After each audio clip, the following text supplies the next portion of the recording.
மகளே எனக்கு தலை என்றெல்லாம் சொல்லக்கூடாது. நான் தேவதூதன். எங்க ஏரியால அப்படிதான் தலை எல்லாரையும் கூப்பிடுவோம் நாங்க. அதனாலதான் தலை உங்களையும் அப்படியே கூப்பிடுறோம். சரி, நீங்கள் சொல்லிக் கொண்டு போங்கள். உங்கள் பெயரை சொல்லுங்கள். என் பேர் ஜெசிகா தலை.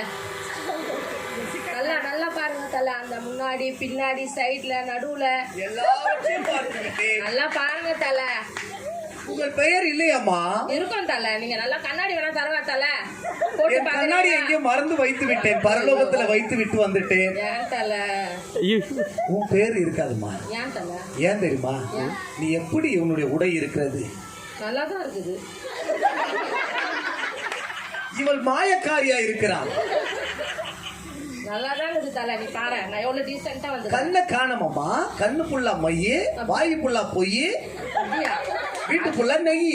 லைட்டா கொஞ்சம் டச்சப் பண்ணேன். பாக்கணுமேன்றதுக்காக வந்தேன். என்ன பார்க்கவே நீ டச்சப் போட தான் வந்தியா? தலை இல்லம்மா, இப்படிப்பட்ட வஸ்திரத்தை உடைய உனக்கு ஆண்டவர் சொல்றாரு, உன்னுடைய பாவ வஸ்திரத்தை என்ன செய்? வெறுத்து தள்ளுங்கள். உலகத்தில் உள்ளவைகள் அன்பு கூறாதீர்கள். நீ என்னைக்காச்சும் ஒரு நாள் வேத புஸ்தகத்துல இருக்கிறவங்கள மாடல் பண்ண நினைச்சியா? அத்தனை நடிகைகளுடைய போட்டோவும் வீட்டுல ஒட்டி இப்படி கொஞ்சம் பாருங்க, இப்படி கொஞ்சம் பாருங்க, என்ன கொஞ்சம் பாருங்கன்னு பாத்தியே. உன்னை பிதாவானவர் பார்க்கிறார் என்று உனக்கு பயம் இருந்ததாமா? இல்லன்னா உனக்கு பரலோகத்துல இடம் இல்ல. கேட்டோம். இந்த ஒரு வாட்டி தலை தூதர்களே உன்னை கொண்டு போய் அக்கினி ஏரியால பெரிய கை தலை